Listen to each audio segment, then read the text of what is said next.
let's get right into it. Today, we're talking about a man who is an absolute giant in modern Indian history, Raja Ram Mohan Roy. Now that's a heck of a title, isn't it? The father of the Indian Renaissance. But what does that really mean? What does a person have to do to earn a title that basically says he helped rebirth the thinking of an entire nation? Well, his journey to becoming this great reformer, it wasn't just academic. It was forged in a moment of unbelievable personal horror. To really understand the man, you have to understand the moment that changed absolutely everything for him. Just try to picture this. His sister-in-law, she was only 17 years old when her husband died. What happened next would become the one thing that drove Ram Mohan Roy for the rest of his life. He was there. He watched as she was forcibly dragged to that funeral pyre. The stories say he tried to protest, to stop it, but he was powerless. And the sound of it all, it was just horrific. As she was being burned alive, her screams were completely drowned out by the crowd chanting Mahasati, which means great wife. He witnessed this barbarity, with his own eyes. This practice was called sati, the ritual burning of a widow on her husband's pyre. And it was this one custom that Ram Mohan Roy would dedicate his entire life to wiping out. So you see, that personal tragedy, it lit a fire in him. It turned into a massive public crusade. Roy launched an all-out assault on the social and religious customs that had held Bengal in their grip for centuries. And his fight went so much further than just sati. He took on the whole social structure, from the iron grip of the caste system to polygamy and child marriage. And at the same time, he challenged religious dogma, arguing against idol worship and what he felt were just empty, meaningless rituals. He looked around and saw a society that was crying out for change. But here's what's so important to understand. Roy wasn't trying to destroy Hinduism. His goal was to reform it from the inside out. He argued that things like sati had absolutely nothing to do with the pure original spirit of the ancient scriptures. He wanted to strip away all the superstition and get back to a rational, ethical faith that promoted equality and basic human decency. I mean, it's one thing to have radical ideas, but how do you actually do it?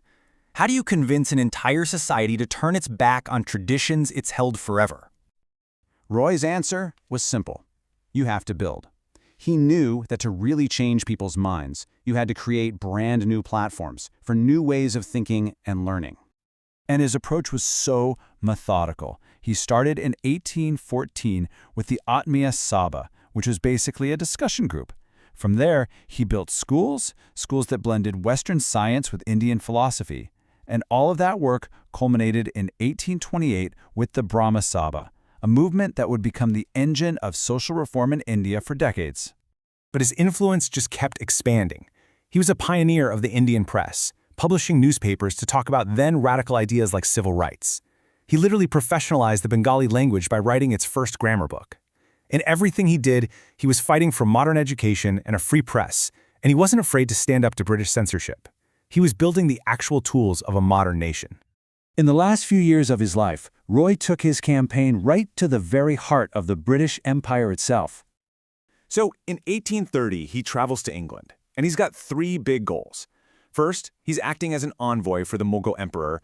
Second, and this was the big one, he had to make sure the British Parliament didn't reverse the new ban on sati that he had fought so hard for.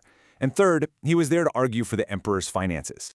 And incredibly, he succeeded. He not only defended the sati ban, but he also got the British government to increase the emperor's allowance by a pretty hefty £30,000.